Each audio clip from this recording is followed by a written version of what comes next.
Bienvenidos a Eco en la Biblia. Es un gusto que estés hoy con nosotros. En el programa anterior nos quedamos con una incógnita. ¿Qué sucede con la predestinación y con la capacidad de elegir o el libre albedrío? Y vimos un pequeño ejemplo, pero la Biblia tiene mucho que decirnos de cómo ambas trabajan juntas y cómo son parte de un solo plan de Dios. Así es que veamos lo que la Biblia nos dice. Muchos temas de la palabra de Dios son un complemento, como en el caso de la predestinación y de escoger o el libre albedrío. Efesios capítulo 1, en el versículo 3, nos dice: Bendito el Dios y Padre del Señor nuestro Jesucristo, el cual nos bendijo con toda bendición espiritual en lugares celestiales en Cristo, según nos escogió en Él antes de la fundación del mundo, para que fuésemos santos y sin mancha delante de Él en amor, habiéndonos predestinado para ser adoptados hijos por Jesucristo, asimismo según el puro afecto de su voluntad. Aquí encontramos la primera parte, que es la predestinación y que Dios nos escogió. La palabra predestinación en griego significa ser cercado, desde antes poner un límite. Versículo 10 y 9. Descubriéndonos el misterio de su voluntad según su beneplácito que se había propuesto en sí mismo, de reunir todas las cosas en Cristo en la dispensación del cumplimiento de los tiempos, así las que están en los cielos como las que están en la tierra. Aquí en el versículo 10 vemos que Dios tiene un plan. Dios no hace las cosas por casualidad. Tiene perfectamente un plan diseñado. En lo natural, las empresas, para poder desarrollar sus actividades económicas, tienen planes. ¿Qué es lo que van a producir? ¿Cómo lo van a diseñar? ¿Qué colores le van a poner? ¿Cómo lo van a empaquetar? ¿Cómo lo van a distribuir? Las formas de pago, en cuánto tiempo se entregan, qué tipo de garantías y servicios y cuáles van a ser los nuevos modelos. Todo eso lleva una planeación muy detallada. Cuando Dios hace las cosas, es el primero en planear, en diseñar cómo va a operar. Luego en el versículo 11 nos dice: En Él digo, en quien asimismo tuvimos suerte o herencia, habiendo sido predestinados conforme al propósito del que hace todas las cosas según el consejo de su voluntad. Dios tiene un plan y un propósito. El plan es qué va a suceder, cómo va a ser, en qué tiempo, en qué lugar y para qué. ¿Cuál es el propósito? Reunir todas las cosas en Cristo Jesús, alabándolo y teniendo una completa unidad, fluyendo el amor, la luz, la vida, el gozo, la paz entre todos sus hijos y toda su creación. Y siendo Él conocido de que Él es bueno, de que Él es justo, de que Él es santo, de que Él nos ama, de que Él nos da lo mejor y que Él es un Dios de amor. Esa es parte de su plan y parte de su propósito. Ahora, veamos otra parte de la palabra de Dios donde también nos habla sobre este tema de ser predestinados y que Dios nos escogió antes de la creación. En Romanos capítulo 8, versículo 29 dice: Porque a los que antes conoció, ¿en dónde nos conoció? ¿Cómo nos conoció? También predestinó, también nos cercó para que fuésemos hechos conforme a la imagen de su Hijo, es decir, que crezcamos a la estatura de Jesucristo, a un varón perfecto, como escribe Pablo en Efesios 4, para que Él sea el primogénito entre muchos hermanos. Esta palabra hermano significa a su imagen, a su semejanza, es decir, que Dios quiere transformarnos a la imagen y semejanza de Jesús. En el versículo 30 dice: a los que predestinó, a los que cercó, a estos también llamó, les dio una invitación. Y a los que llamó, a estos también justificó. Justificar es dejarte como si nunca hubieras cometido un pecado, como si no hubieras cometido esa falta. Y como nosotros vemos aquí, todo esto está escrito en pasado. ¿Cuándo sucedió? En la eternidad, antes del tiempo, antes de que nos pusiera en esta tierra. Pero antes de viajar hacia la eternidad, necesitamos leer algo de cómo estamos hechos los seres humanos. El apóstol Pablo, en la primera carta a los Tesalonicenses, capítulo 5, versículo 23, escribe: Y el Dios de paz os santifique en todo, para que vuestro espíritu y alma y cuerpo sea guardado entero sin reprensión para la venida de nuestro Señor Jesucristo. Tanto tú como yo estamos compuestos de tres partes: espíritu, alma y cuerpo. El cuerpo es la casa donde vive nuestra alma y donde vive nuestro espíritu.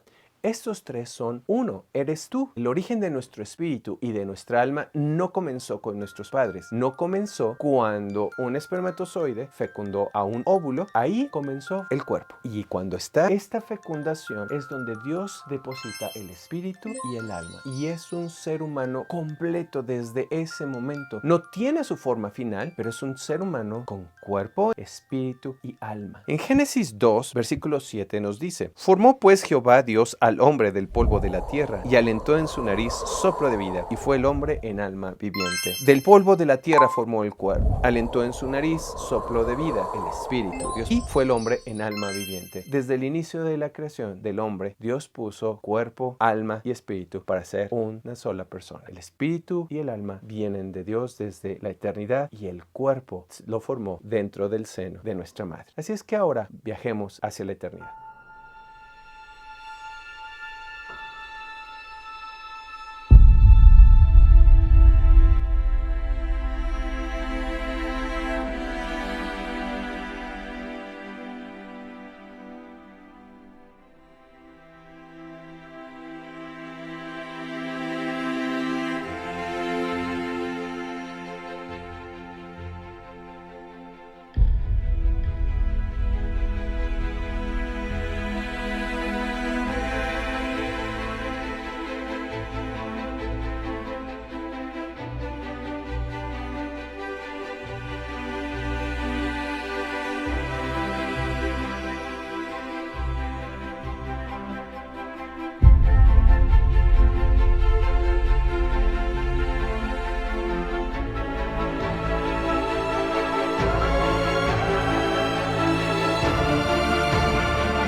Continuamos en la eternidad y ahora nos vamos a ubicar en dónde se encontraba cada espíritu y cada alma, cada ser humano que iban a ser a la tierra, en el santo monte de Dios. Dios nos dice en Jeremías capítulo 1 versículo 5: antes que te formase en el vientre te conocí. Dios está hablando con Jeremías y le dice: Señor, yo no soy profeta, ¿cómo voy a ir a hablar al pueblo de Israel? Y le dice Dios: no te preocupes, yo te conozco desde la eternidad. Aquí en este santo monte nosotros teníamos comunión con el Hijo de Dios y con Dios mismo. Proverbios 8:31 dice: huélgome, me alegro en la parte habitable de tu tierra, y mis delicias fueron con los hijos de los hombres. ¿Fueron en dónde? En este santo monte. El Hijo de Dios se regocijaba en tener una relación contigo y conmigo.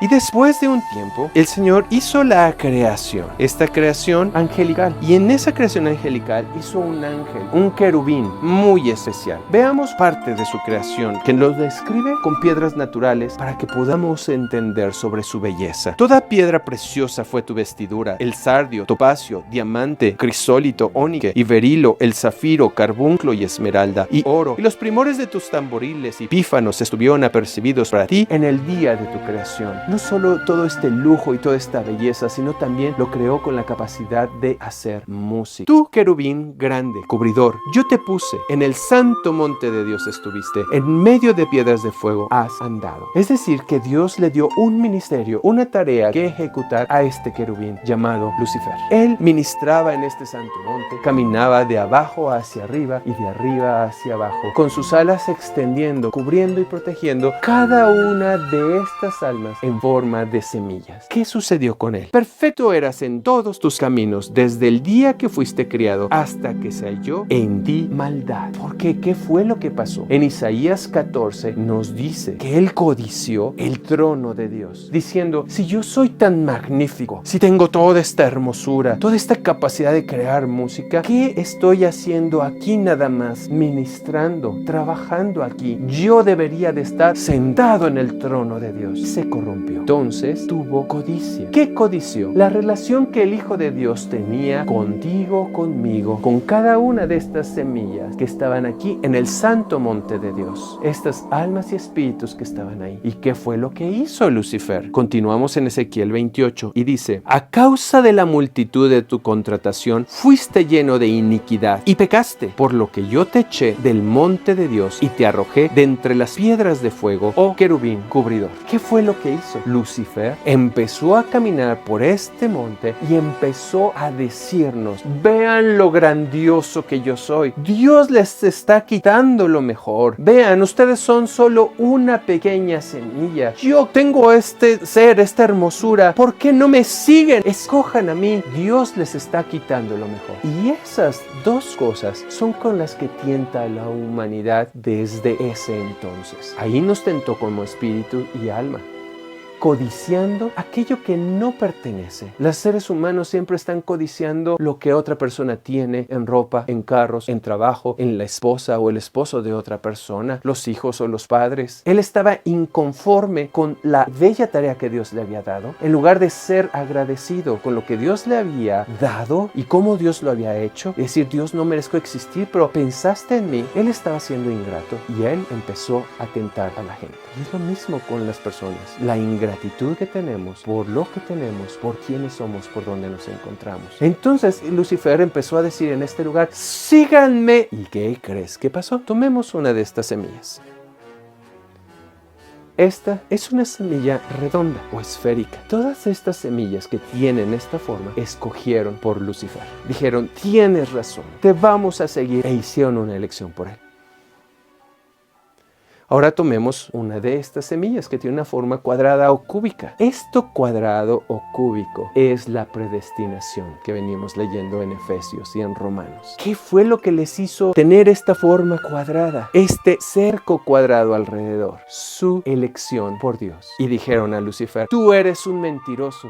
Yo voy a escoger por Dios y voy a escoger por su Hijo. Yo no quiero lo que tú tienes para darme. Entonces Dios puso esa elección como un cerco y dijo: elegiste por mí. Esa elección va a ser una cerca de protección para ti, para cuando vayas a la tierra y estés en un cuerpo mortal. Esa es la predestinación: ser cercado, ser guardado por la elección que hicimos. Cuando tú lees en la Biblia los elegidos de Dios, los escogidos de Dios, no es porque Dios sea injusto, porque entonces estarías rompiendo los principios que están en toda la Biblia y Dios no se contradice. Entonces, ¿por qué dice que Dios eligió a unos, escogió a unos? Porque nosotros fuimos los que elegimos por Él. Entonces Dios dice: tú escogiste por mí, yo escojo por ti. En Apocalipsis 17:14, hablando sobre las almas que crecieron para llegar a la santa ciudad, dice que son fieles, llamados y elegidos o escogidos. Tu fidelidad al hacerle caso a Dios y el elegir por Él, entonces eso hace que Él te elija y te escoja a ti. Dios no es injusto, porque entonces estaría contradiciendo lo que escribió en Timoteo, porque Dios no quiere que ninguno se pierda. Pedro escribió que todos procedan al arrepentimiento. Dios no quiere que ninguno se pierda. Juan escribió: porque de tal manera amó Dios al mundo, que ha dado a su Hijo unigénito. ¿Cuál mundo? Todo este mundo de semillas que está aquí en el santo monte de Dios. Todas estas almas y espíritus que se encontraban aquí. Luego, ¿qué sucedió? Isaías capítulo 51. Y nos dice: oídme los que seguís justicia, los que buscáis a Jehová. Mirad a la piedra de donde fuisteis cortados, y a la caverna de la fosa de donde fuisteis arrancados. Si alguna vez has visto un camión en alguna carretera transportando un gran bloque de granito o de cantera, vas a ver que algunos son cúbicos. Si el ser humano puede sacar con maquinaria de un monte, de una roca de granito o de cantera, un bloque de piedra así, Dios, para él no es imposible. ¿Qué está diciendo aquí Isaías? Que Dios tomó de una parte de ese monte tu alma y tu espíritu. Lo tomó para mandarlo a la tierra. Y si tú sacas de aquí, de este lugar, algo, ¿qué queda? Un hueco que solo tú puedes llenar. Por eso escribe en Isaías: mirad a la piedra de donde fuisteis cortados. Y cortados significa cortar, hacer un hueco en una forma de cuadro. De la fosa de donde fuisteis arrancados. Aquí en el santo monte de Dios quedaba un hueco que solo tú puedes llenar. Entonces, ¿cuál es tu predestinación? Ese cerco, esa elección que hiciste, que Dios puso a tu alrededor para regresar de donde fuisteis arrancado, de donde fuiste sacado, para que vuelvas a tener esa comunión con el Hijo, con el Padre. Ahora viajemos en el tiempo hacia el huerto, cuando ya estaba la creación y cuando Dios hizo al ser humano, para ver qué pasó con estas semillas. Acompáñame. Hemos dejado atrás la eternidad, donde hicimos nuestra primera elección en los lomos de Dios, donde estábamos en forma de espíritu y alma. Y hemos llegado al tiempo donde ya hay creación y donde Dios va a hacer al primer hombre y a la primera mujer. Y ahí Dios puso todas las semillas que iban a nacer en esta creación en Adán, hombre y mujer. Y en ellos hicimos una elección. Veamos qué es lo que nos dice la Biblia en la primera carta a los Corintios, capítulo 15, versículo 22. Porque así como en Adán todos mueren, así también en Cristo todos serán vivificados. Romanos capítulo 5 versículo 12. Así como el pecado entró en el mundo por un hombre y por el pecado la muerte, y la muerte así pasó a todos los hombres, pues que todos pecaron. Dios nos puso en forma de semilla en Adán hombre y Adán mujer, de donde se iban a desprender todas las semillas que en su tiempo nacerían tomando un cuerpo. Veamos en Génesis 1:27 lo que nos dice: y crió Dios al hombre a su imagen, a imagen de Dios los crió, varón y hembra los crió. Hizo Dios al hombre y a la mujer, y en ellos puso las semillas que vimos en el santo monte de Dios. Ahora las mandó aquí sobre de ellos. Ahí es nuestra segunda oportunidad de hacer elecciones. Dios los formó, los puso en el huerto, y un día entra la serpiente. Viene Lucifer a tentar a la mujer y le empieza a decir: con que Dios os ha dicho que no comáis de todo árbol del huerto, para probar a la mujer que tanto había recibido la palabra de Dios. Y la mujer empezó a dialogar con Lucifer. Entonces Lucifer le dice: mira, Dios te está mintiendo, porque Dios sabe que el día que comas del árbol que Él te prohibió, serás como dioses, sabiendo el bien y el mal. Entonces la mujer volteó y vio el árbol codiciable a la vista, codiciable para alcanzar sabiduría. Tomó del árbol y comió. Perdió su vestidura de luz, de gloria, y cuando vino Adán, su marido, la vio y vio que había perdido esa vestidura, y de todas formas ella le dice: mira, he comido del fruto, toma, tú también come. Y Adán comió y también pecó, y perdió la vestidura de gloria que tenía. ¿Cuál fue tu parte y cuál fue la mía? Y la de cada una de esas almas y espíritus en forma de semilla que habían sido puestos en Adán, hombre y mujer. Todos dijimos: estamos de acuerdo. Emitimos nuestro voto. Las semillas que habían tenido un cerco, las que habían sido predestinadas, y las semillas que no tenían un cerco. Por eso dice: por cuanto todos pecaron, están destituidos de la gloria de Dios. Por eso leímos en Romanos que todos en Adán pecamos. Nos alejamos de Dios, estuvimos de acuerdo. Y si te fijas, fue la misma tentación de Lucifer, que en la eternidad, aquí también, Dios te está quitando lo mejor. Mira, puedes codiciar. La codicia, la lujuria, es con lo primero que tienta, y con la ingratitud. No estés a gusto contigo. Y si tú ves, en estos días, la gente no está a gusto con la ropa que trae, con la casa que tiene, con el esposo o la esposa que tienen, se la pasan quejándose. No están a gusto con el sexo que tienen, no están a gusto con el color de la piel, con su forma de ojos, con su forma de nariz, su forma de boca. Todo lo quieren cambiar porque es algo que escogimos desde Adán, hombre y mujer en el huerto, y todos pecamos. Y en esta segunda elección todos fallamos. Pero Dios, en su amor, hizo una promesa: que enviaría al Redentor. La semilla de su Hijo Jesús vendría a la tierra también, y Él tomaría nuestro lugar, y Él pagaría el castigo que a ti y a mí nos correspondía pagar por nuestros pecados. Porque el alma que pecare, esa morirá, estaría separada de Dios por la eternidad. Pero Dios nos ama tanto que envió a su Hijo Jesús, aun siendo nosotros pecadores, para tomar su vida, tomar nuestro lugar y dar su vida en rescate por ti y por mí. Ve el grande amor de Dios. Ahora veamos estas semillas, cómo fueron haciendo elecciones al pasar de persona en persona. Acompáñame.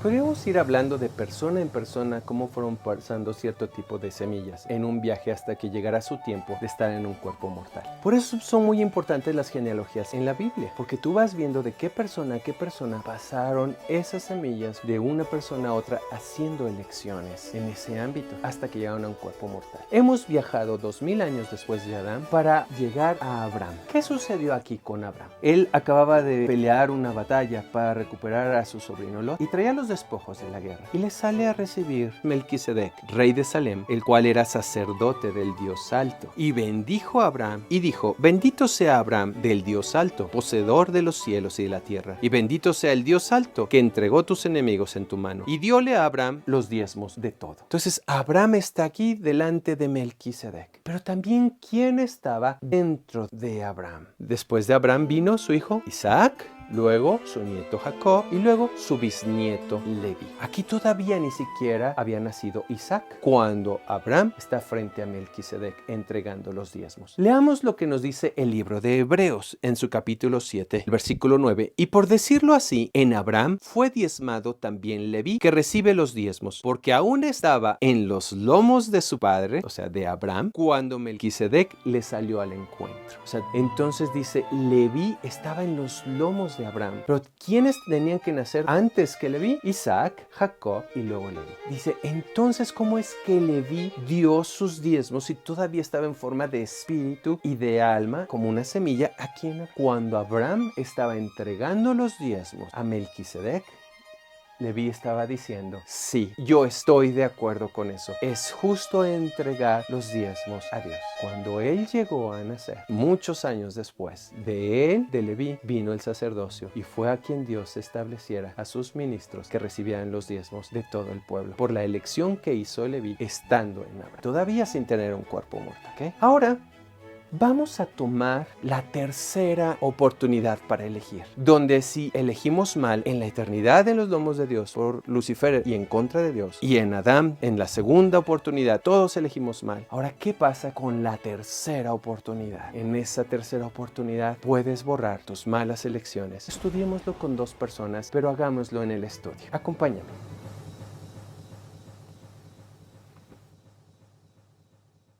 La misericordia y el amor de Dios son infinitos. Y aun cuando algunos escogieron mal en la eternidad con Dios, y después todos escogimos mal en Adán, hombre y mujer, ahora cuando llegamos a un cuerpo mortal, Dios nos da una nueva oportunidad. Aun aquellos que no están predestinados, aun aquellos que no tienen un cerco a su alrededor. Y tomemos el ejemplo de una persona en el Antiguo Testamento. El pueblo de Israel estaba a punto de entrar a la tierra prometida. Tenían que hacer guerra y conquistar ese territorio y echar fuera a todas las naciones que vivían ahí, y las órdenes de Dios eran las siguientes: pero de las ciudades de estos pueblos que Jehová tu Dios te da por heredad, ninguna persona dejarás con vida. Antes de todo lo destruirás, al Eteo y al Amorreo y al Cananeo y al Fereceo y al Ebeo y al Jebuseo, como Jehová tu Dios te ha mandado, porque no os enseñen a hacer según todas sus abominaciones que ellos hacen a sus dioses, y pequéis contra Jehová vuestro Dios. Dios les había dado por muchos cientos de años oportunidades a estas naciones para caminar correctamente. Sin embargo, no quisieron, y su corrupción, su maldad, su pecado llegó a tal grado que aún los niños estaban corrompidos. Por eso Dios dijo, no hay más esperanza para ellos. Y Dios había dado la orden de barrer con adultos, niños, hombres, mujeres de todas esas naciones. Entonces las instrucciones estaban dadas. El pueblo con Josué está listo, han cruzado el río Jordán y ahora envía espías para reconocer la tierra. Entonces Josué, hijo de Nun, envió desde Sittim 2 espías secretamente diciéndoles, andad, reconoced la tierra y a Jericó, las cuales fueron y entráronse en casa de una mujer ramera que se llamaba Rahab y posaron allí. Y fue dado aviso al rey de Jericó diciendo, he aquí que hombres de los hijos de Israel han venido aquí esta noche a espiar la tierra. Entonces el rey de Jericó envió a decir a Rahab, saca fuera los hombres que han venido a ti y han entrado en tu casa, porque han venido a espiar toda la tierra. El rey de Jericó estaba temblando, la ciudad estaba temblando, tenían puertas cerradas porque esperaban el ataque del pueblo de Israel. Sin embargo, esta mujer había escuchado, al igual que todos los de la ciudad, que Dios había hecho maravillas con el pueblo de Israel, cómo los había sacado de la esclavitud de Egipto, cómo Dios había abierto el mar rojo y cómo Dios los había traído milagrosamente durante 40 años en el desierto. Esta mujer, que era una prostituta, hizo una elección por Dios. Las condiciones para ella era morir porque era una cananea, porque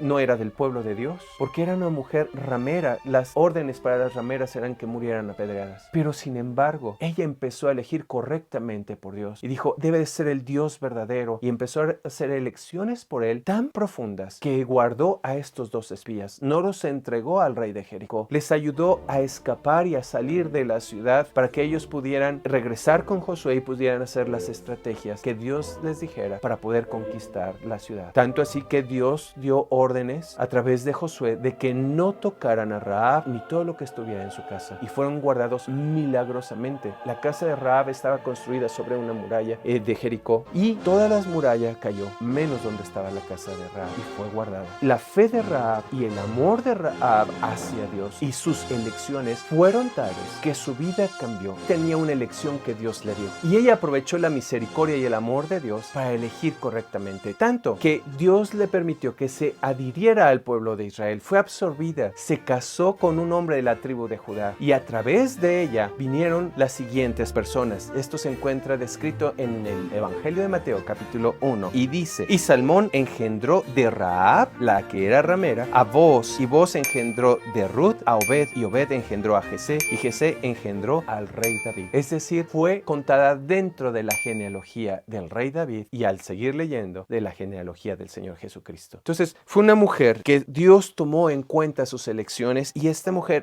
hizo un cambio al máximo en su vida. Entonces, eso nos da esperanza tanto a ti como a mí, de que no importa lo que hayas hecho en tu vida, si tú tienes un verdadero arrepentimiento y te acercas al Señor nuestro Dios, entonces tu elección que hagas el día de hoy y las elecciones futuras pueden cambiar todo lo que elegiste en el pasado, todas tus elecciones equivocadas. Y veamos qué otra cosa Dios nos dice en la carta a los Hebreos sobre Rahab. Porque Rahab, la ramera, no pereció juntamente con los incrédulos, habiendo recibido a los espías con paz. Arriesgó su vida y sin embargo tuvo fe en Dios que la guardaría, y quedó registrado. Y si te fijas, algo que llama mucho la atención es que siempre Dios se encarga de decir la ramera, aunque Dios no la ve ya así, aunque tuvo un cambio de vida, lo dejó registrado. ¿Por qué? Para darte esperanza a ti y a mí de que Dios es muy misericordioso y que probablemente no tenías ese cerco de predestinación, pero sin embargo tus elecciones que hagas el día de hoy en este cuerpo, en esta vida, pueden cambiar todo tu destino para la eternidad. Santiago escribe sobre de ella en su capítulo 2, versículo 25. Asimismo también Rahab, la ramera, no fue justificada por obras cuando recibió los mensajeros y los echó fuera por otro camino, tuvo sus obras de fe. Quedó un hilo de ella registrado desde el Antiguo hasta el Nuevo Testamento de cómo sus elecciones cambiaron su destino.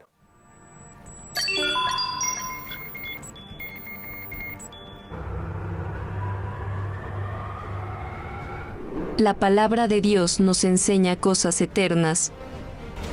Sin embargo, nuestra mente finita no comprende lo eterno de Dios. El libre albedrío y la predestinación rompen nuestros paradigmas. Exploremos juntos las Sagradas Escrituras. Eco en la Biblia. Ahora tomemos el ejemplo de alguien que fue predestinado o cercado desde la eternidad, que hizo sus elecciones por Dios, y cómo Dios le hizo un plan perfectamente diseñado, que escribió sobre él 700 años antes en el profeta Isaías. Dice, voz que clama en el desierto, barred el camino a Jehová, enderezad calzada en la soledad a nuestro Dios. Todo valle sea alzado y bájese todo monte y collado, y lo torcido se enderece y lo áspero se allane. Es decir, tenía que hacer un camino parejo, preparar un camino para que pudiera llegar Jesús, el Salvador, el Mesías. Dentro de ese plan transcurren 300 años, y 400 años antes de su nacimiento, Malaquías escribe, he aquí yo envío mi mensajero, el cual preparará el camino delante de mí. Y luego vendrá a su templo el Señor, quien vosotros buscáis, y el ángel del pacto, a quien deseáis vosotros. He aquí viene, ha dicho Jehová de los ejércitos. Entonces iría delante del Mesías, esperado por Israel, para que cuando el Mesías llegara, el corazón de los hombres estuviera preparado para recibirlo. 400 años después, veamos sobre esta persona. Había un sacerdote que ministraba en el templo en en Jerusalén y tenía una esposa llamada Elizabeth. Los dos eran justos, piadosos, seguían los mandamientos de Dios y sus estatutos. Ambos eran ya muy ancianos, había pasado su tiempo de poder tener hijos y no tenían ningún hijo. Entonces, un día, Zacarías estaba ministrando en el templo y se le apareció el ángel del Señor, puesto en pie a la derecha del altar donde quemaba el incienso. Y se turbó Zacarías viéndole y cayó temor sobre él. Mas el ángel le dijo a Zacarías: no temas, porque tu oración ha sido oída, y tu mujer Elizabeth te parirá un hijo, y llamarás su nombre Juan. Y tendrás gozo y alegría, y muchos se gozarán de su nacimiento, porque será grande delante de Dios, y no beberá vino ni sidra, y será lleno del Espíritu Santo aún desde el seno de su madre. Y a muchos de los hijos de Israel convertirá al Señor Dios de ellos, porque él irá delante de él con el espíritu y virtud de Elías, para convertir los corazones de los padres a los hijos, y los rebeldes a la prudencia de los justos, para aparejar al Señor un pueblo apercibido. El ángel estaba dando la noticia de que iba a ser padre Zacarías en su vejez. Fue tanto la sorpresa de Zacarías que no lo creyó, que le pidió: ¿qué señal voy a tener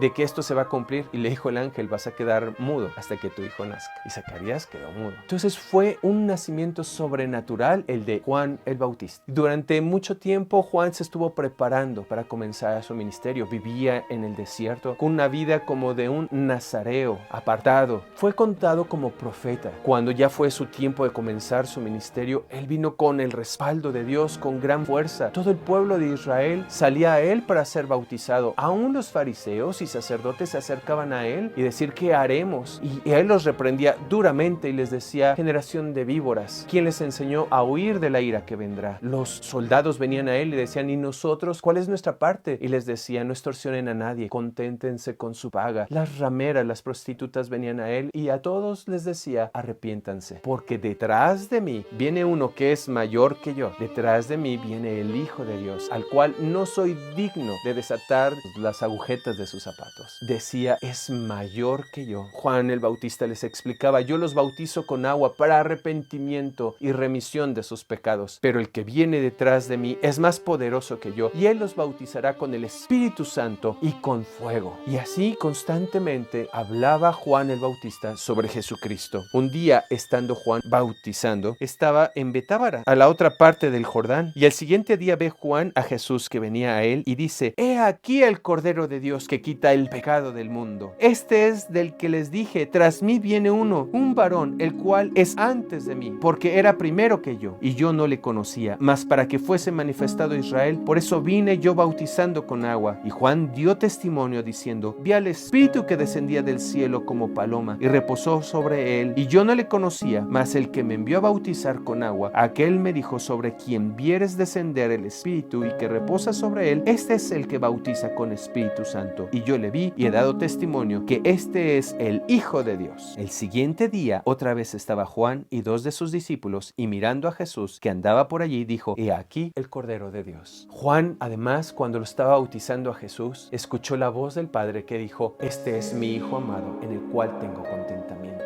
Juan estaba predestinado para preparar el camino para que Jesucristo viniera, el Hijo de Dios, a esta tierra para realizar su obra de redención de la humanidad. ¿Y qué hizo Juan después? ¿Cuáles fueron las elecciones de Juan? Empezó a tomar elecciones equivocadas, porque lo que Juan debió haber hecho es haber dejado su ministerio y había cumplido lo que estaba planeado por Dios. Ya estaba el Hijo de Dios. Ahora había que seguirlo. Pero Juan se empeñó en amar más lo que hacía que en amar a Jesús y a Dios. Estaba más enamorado de lo que Dios le había regalado para hacer o permitido para hacer que de aquel que se lo había dado. Y esto es algo que nosotros debemos tomar en cuenta, sobre todo aquellos que tienen mucho tiempo caminando con Dios, de conocerlo, de haberlo aceptado como su Salvador, o aquellos que ministran en una iglesia. ¿Estás más enamorado de lo que haces para Dios o estás enamorado de Dios? Juan continuó bautizando, continuó teniendo sus discípulos en lugar de seguir a Jesús, tanto que ya los discípulos de Juan reñían con los de Jesús. Jesús tuvo que alejarse de esa parte del Jordán e irse hacia el norte, hacia Galilea. Juan era respetado, era temido, tanto que se le puso en contra a Herodes, porque Herodes había tomado a la esposa de su hermano Felipe, y Juan le veía cara a cara y le decía: no te es lícito tener a la mujer de tu hermano, es su esposa, tú estás adulterando. Y Herodes Herodes lo pudo haber matado inmediatamente, pero sin embargo le tenía temor porque conocía a todo mundo que era profeta. Jesús dijo que de todos los profetas, Juan era el mayor que se había levantado. Sin embargo, Jesús dijo, el que es muy más pequeño en el reino de los cielos, en el reino de Dios, es mayor que Juan el Bautista. Entonces eso debe de hacernos a nosotros meditar y detenernos para considerar qué estamos eligiendo, porque podemos no llegar a la meta donde Dios nos ha llamado a llegar. Pasó el tiempo, como Juan estuvo determinado a seguir por su camino y no seguir lo planeado por Dios, lo predestinado de Dios para su vida, entonces lo pusieron en la cárcel. Y estando en la cárcel,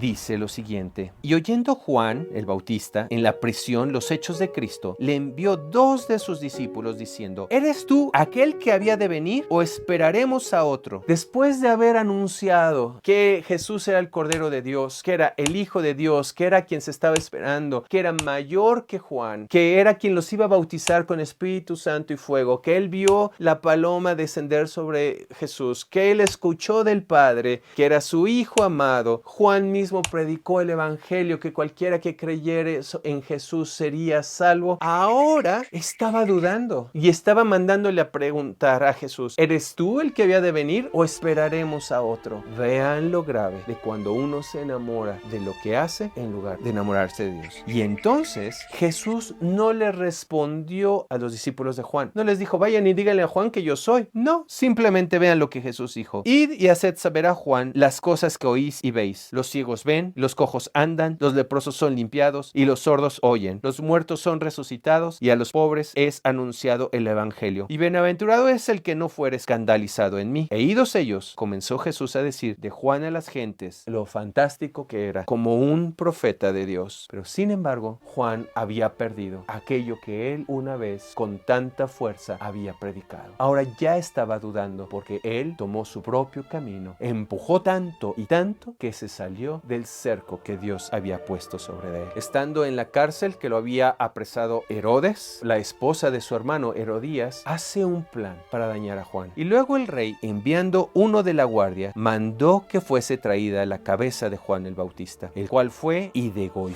a Juan el Bautista en la cárcel y trajo su cabeza en un plato y la dio a la muchacha, a la hija de Herodías, que había bailado delante de Herodes, y a Herodes le había agradado y le había dicho: pídeme lo que quieras. Y por órdenes de la madre dijo: la cabeza de Juan el Bautista. Y vean cómo terminó Juan el Bautista. No quiso someter su cabeza, que significa su gobierno, al gobierno de Jesús, el Hijo de Dios, y lo terminó perdiendo, terminó decapitado. Este es un ejemplo de cómo las elecciones también cuentan, a pesar de que uno haya sido predestinado o cercado por Dios. Dios respeta nuestras elecciones. Ahora, ¿tú cómo estás eligiendo?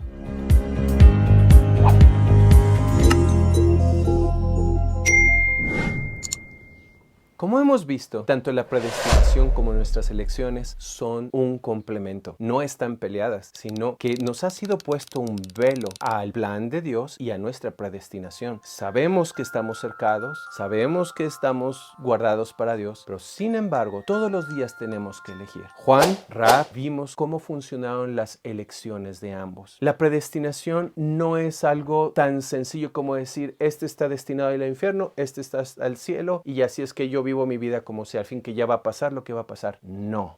La predestinación es que tienes un plan de Dios y que tus elecciones por Dios allá en la eternidad te ayudaron a que te pusieron un cerco para que tú puedas elegir más por Dios cada día. Pero si tú dices: es que yo nunca he elegido por Dios, por eso tenemos el ejemplo de Rahab, donde tú puedes hacer a partir de hoy tus elecciones correctas y recordar que, como dicen Romanos, justificados pues por la fe, tenemos paz para con Dios. Justificados por medio de la sangre de Jesucristo. Y la justificación es dejarte limpio o limpia como si nunca hubieras hecho algo, cuando hay un verdadero arrepentimiento y te acercas a Dios para ello. Así es que el apóstol Pablo escribe: olvidando lo que queda atrás, no me voy a quedar atascado en ello, voy a proseguir al blanco, al premio, al alto llamamiento que me ha sido dado por Dios de estar con Jesucristo en la santa ciudad. Prosigue al blanco, elige todos los días por nuestro Señor y Salvador Jesús.